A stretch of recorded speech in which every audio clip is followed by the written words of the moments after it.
Welcome to this edition of Disability News and Views.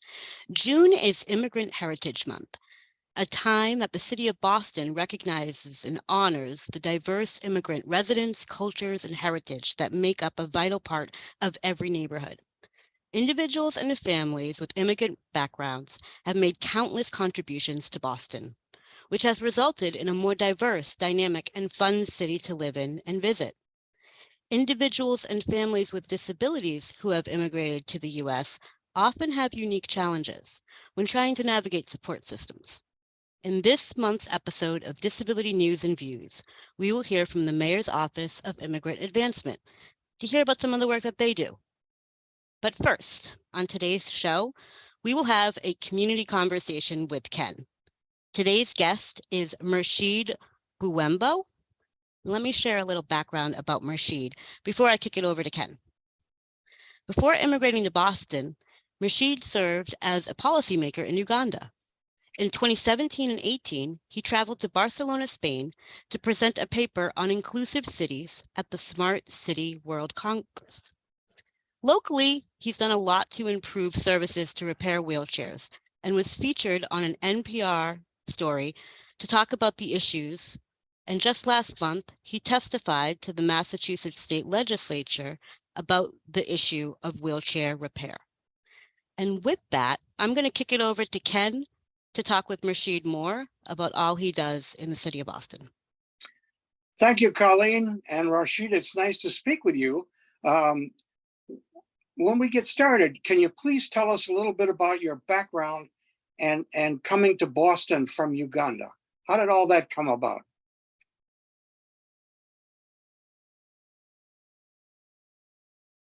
Thank you so much. Like I came in Boston in 2019 from Uganda, just because Boston is one of the biggest cities that is a host to Ugandans. And so I expected that in such an environment, I'll be able to get in touch with my Ugandan folks. And then another issue was that because Boston has like a long history of hosting Ugandans, and then I thought things would be so easy for me. But at first, things were not easy for me because everything works in a system, and the system is not so much about immigrants with disabilities, because like you have to be into the system to get the help that you require, like mobility appliances, how to get housing. Most of the housing facilities available were not accessible, and acquiring a wheelchair accessible housing was all about being into the system. So it was really, really a very big challenge. But nonetheless, there are some good alternatives. For example, I was able to get a temporary housing from Pine Street, where I stayed for some few months, and with a handicapped accessible bed. And from there, I would also go and spend most of my time in the Boston Commons, which gave me a time to integrate with the various Boston community. And later on, I met friends that helped me secure housing. So that's my background so far. And I've been able to secure a job, and I'm working with Boston Center for Independent Living, where I work as a disability peer advocate.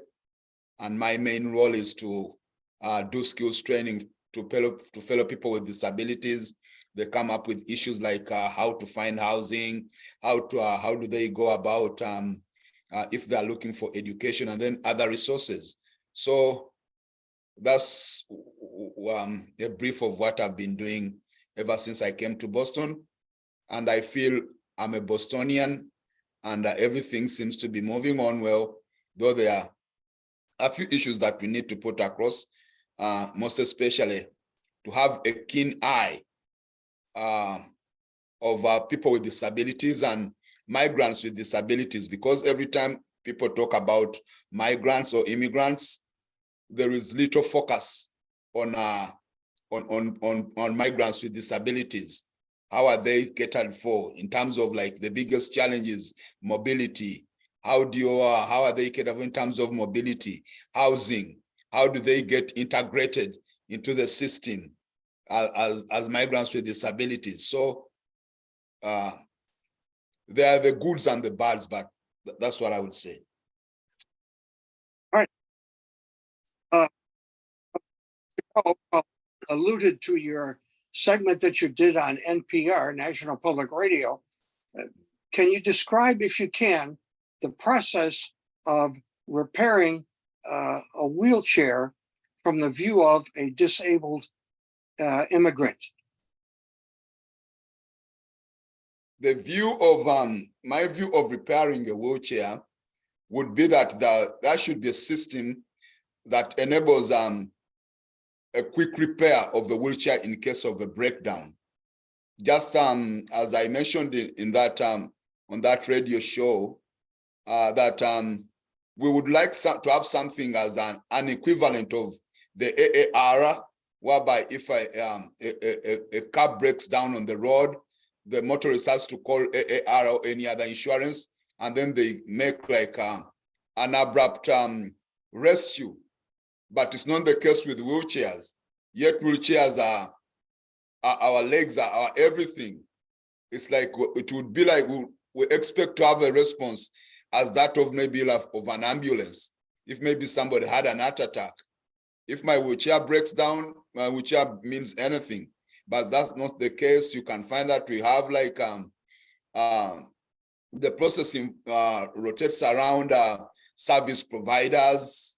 For example, myself, I depend on New Motion and others, but they provided me a wheelchair, but up to now, I've never used the wheelchair and I've never received any information on how I'm doing and everything. So my vision of how a good maybe wheelchair repair should be, I would love to have a quick response as that of the ambulance or as it is in AR for motorists.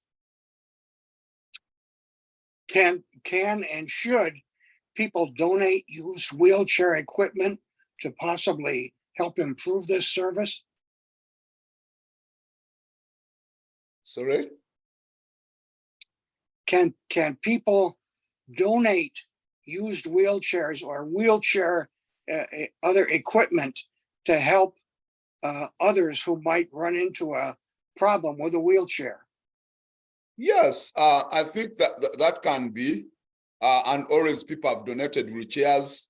And I myself, when I was still in Africa, I always depended on used wheelchairs.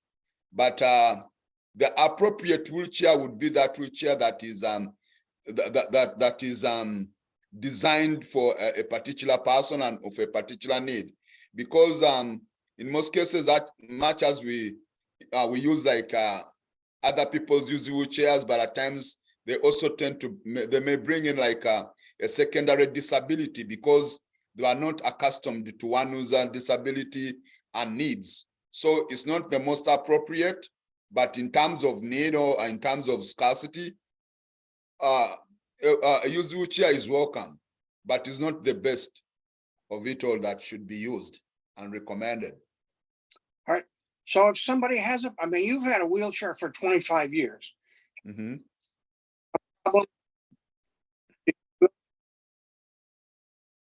Hello? Did your wheelchair ever break down in all the years that you've been using one? In the 25 years of my being a wheelchair user, I've had like several wheelchairs. I can't count the numbers, but wheelchairs have always broken down on several occasions and different places. And the one of the most of it all that I remember is when I was in Spain, in Barcelona. My wheelchair was not well handled while I was on board the plane, and then when they gave it to me, there was some problems with the bearings. So my wheelchair would not move and I had not moved with a helper or anything. And mind you, Spain is in Spain they speak Spanish. I didn't know Spanish. I could only speak English, so I had a lot of trouble, but I managed to fix it, but not as it was supposed to be. So I've always encountered problems with my wheelchairs. And last but not least, who should people call when their wheelchair breaks down, and how can people access BCIL and your services? If a wheelchair breaks down, you are supposed to call your provider. Let's say if you have like there is National Sitting and Mobility, there are even other providers, let's say New Motion and the rest. I think, in my opinion, that is the first person you're supposed to call. And then if there is no response, you can call your primary health physician, or you can even call your insurance for an intervention. That's I think that's the right would be the would be rightful approach. And how to approach Boston Center for Independent Living. Boston Center for Independent Living can be approached through, you can go out to our website and then look out for Boston Center for Independent Living. They have all the contacts, and we have like a well-dedicated team of front desk managers that can link you up to anybody or any service that you may require from Boston Center for Independent Living. And you can also do a physical approach to Boston Center offices. There is one situated at Fields Corner in Dorchester. And then you can also come at our main office at downtown Boston, 60 Temple Place at the 5th floor. You'll find on the working hours, we start work at 9 a.m. and then our work ends at 5 p.m. All right, and they also have a phone number, if I remember correctly. Yes, they do, but I don't have it off head. It's 1-7-338-6665. Yeah, thank you. Okay, listen, it was great talking with you. I wish you continued good luck in your work. And now we'll turn it over to Andrea Patton, our Chief of Staff, for more interesting information. Thank you so much, Ken, and thank you, Murshid. That was a great conversation. I was so glad to hear a little bit more about your story. Yes, my name is Andrea Patton, and I am the Chief of Staff for the Disabilities Commission. And I'm really excited today to talk with a fellow colleague from the Equity and Inclusion Cabinet. Regular viewers of the show might know that we are in the Equity and Inclusion Cabinet here in the city of Boston, and we share that cabinet position with offices such as what we call Moya. So Monique, please introduce yourself. Tell us a little bit about you and what Moya is and what it stands for. Hi, everyone. My name is Monique Nguyen. I am the Executive Director of the Mayor's Office for Immigrant Advancement. And our office is in charge of ensuring the well-being of the 200,000 immigrants in the city of Boston. So it's a big charge for a small department, but we have a lot of heart and dedication to our work. So I'm hoping that we can interface and work with you in the coming days if we're not connected already. And I came into the work as an immigrant rights activist. Before I came into the role of being the director for Moya, I was a director at Matahari Women's Worker Center, where we organized immigrant women working in low-wage industries, specifically working with domestic workers. And one thing that that cut my teeth in the work and also stems from what matters to me in this world is the reciprocal care of caregivers of domestic workers and employers of families, and also caregivers who are also disabled and have different abilities that they navigate through the daily life. And on a personal side, I grew up with an aunt that was like my second mother, who was an amputee, my whole life and our family was centralized care for her and how we navigate our daily life. And for me, that give me perspective of how in this world that we just have to come together as a village to support one another in our different needs, to be mobile, to be dignified, to be human in this society. So I'm here excited to deepen my connection with your department as well, and how we can partner to best serve the constituents in the city of Boston. Thanks for sharing that background. Yeah, it's interesting to hear the stories of other city workers and how they found their way into this work. And I know we're going to talk a little bit more about sort of care work and the care labor force in a minute. But since it is Immigrant Heritage Month, I do want to take a second and ask, what is it that your office is doing to celebrate and uplift Immigrant Heritage Month? So right now we're experimenting with this new initiative where we opened a grant and call to action for our community-based organizations to host events throughout the city of Boston that highlights the work that they're doing, but also create spaces for immigrants and people who are allies of immigrants to come together and learn about cultural heritage, learn about the plight or the beautiful offerings that immigrant communities have. For example, REACT, a refugee immigrant settlement organization, recently had a celebration of Refugee Day. So they did a lot of cultural celebrations outdoors. The Turkish Film Festival held a music recital, and it was a really beautiful event. If you check out our Instagram, where it's instagram.com/BOS immigrants, you can track all the events that have been completed. But then also we have one more tomorrow to end the month. Is it's Immigrant Stories event at the City Hall Plaza tomorrow, and I can share the information. Great, thank you. Yeah, we'd love to uplift that information and make sure we're sharing it on ours as well. I know that we also have June is Immigrant Heritage Month, and I know we have ADA and Disability Pride Month coming up in July, and we've talked a little bit about getting, making sure your office is involved with that event. I know you're all coming to ADA Day. Is that right? You're going to come. Great. Good. Yeah, really excited. Yeah, we're hoping to connect with you all to think through how do we build a community base of families who are wanting to affinity group of people who are differently abled. So I look forward to building that community base with you all, and hopefully we can show up for that day in an intro for us to collaborate together. Great.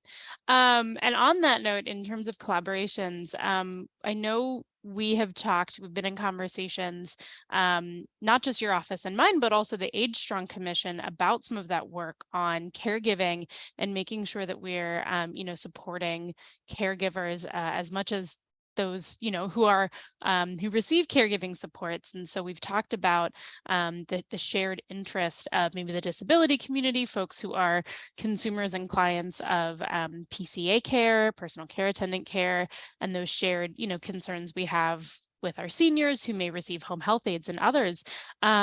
But those communities also care about the well-being of their workers, the folks that are coming and spending a lot of their day with them. I know during COVID, the disability community was a very strong voice in getting access to masks and gloves for PCAs who came into their work. Wondering if you can talk a little bit about I know you're all working with maybe a research fellow or working with Age Strong as well about a research fellow to help us better understand the care economy.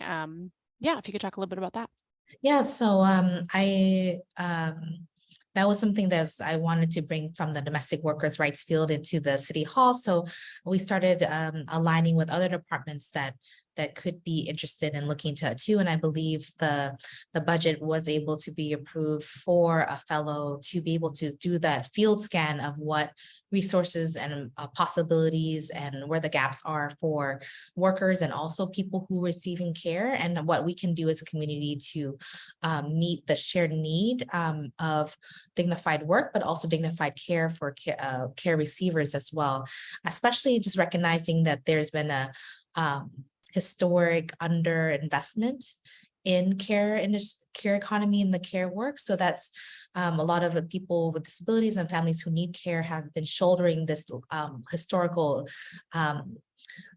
lack of investment from governments and from the community. And then also people, as society in America, we're more and more becoming more isolated and losing our social ties because of technology, but also geography and, how society is developing. So we as a community and as the city of Boston are looking at ways so we can think through a sustainable care infrastructure to ensure workers are adequately and resourced by decent pay, but also trained and developed to adequately care for care receivers, but then also trying to find resourcing to ensure that care receivers are able to afford care that's dignified and quality.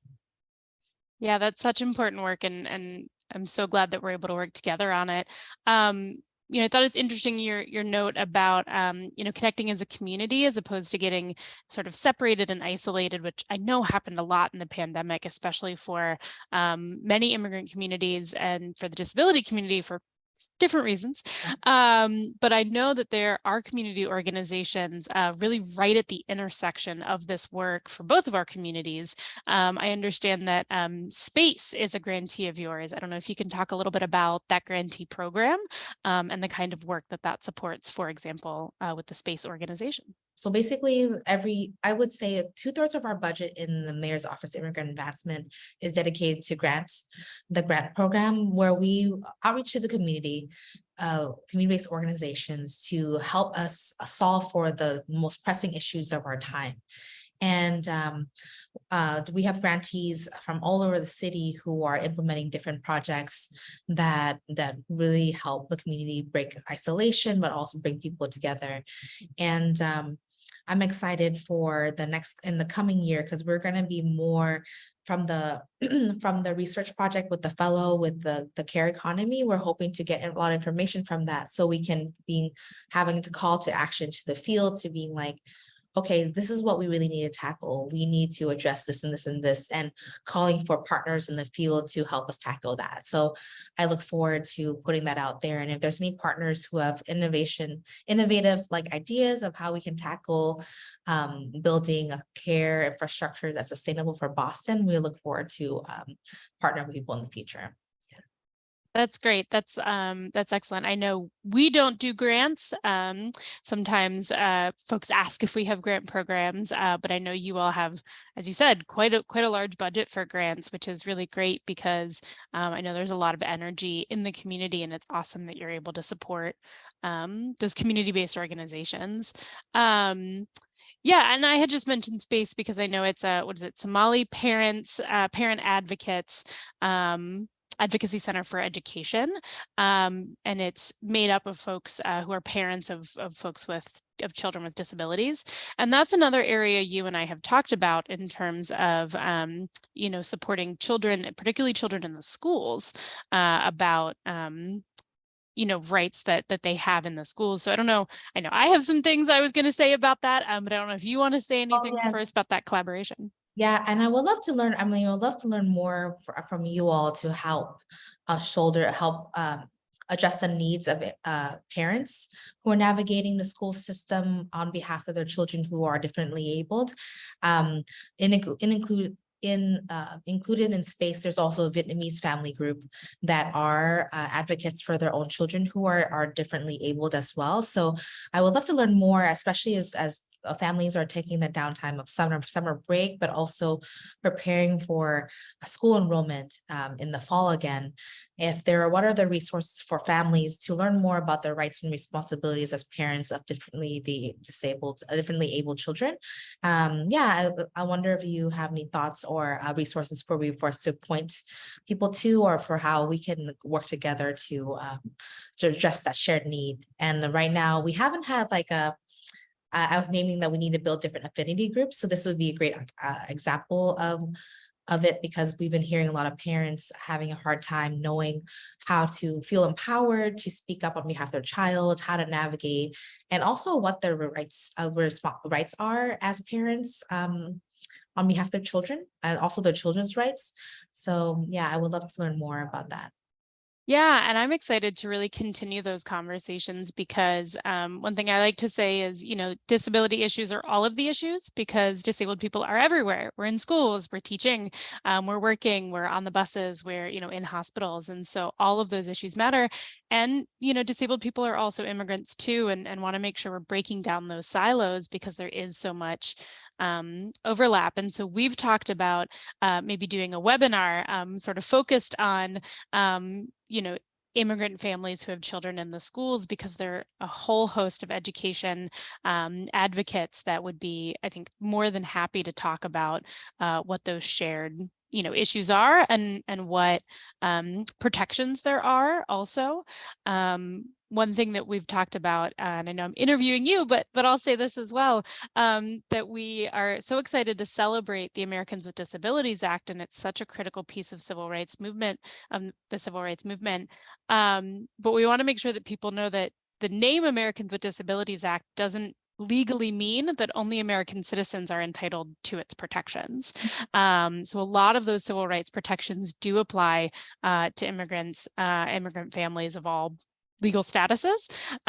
So for example, Title I, it prohibits disability discrimination in employment. And so, if you're working and you need a reasonable accommodation to complete your work, maybe instead of lifting the things that need to go from room to room, you ask for a cart or you have a cart to roll them because of a back disability, you're entitled to that accommodation and they can't deny it to you or fire you because of it. Again, regardless of your immigration status, that would be a disability discrimination, and that protection does cover immigrants.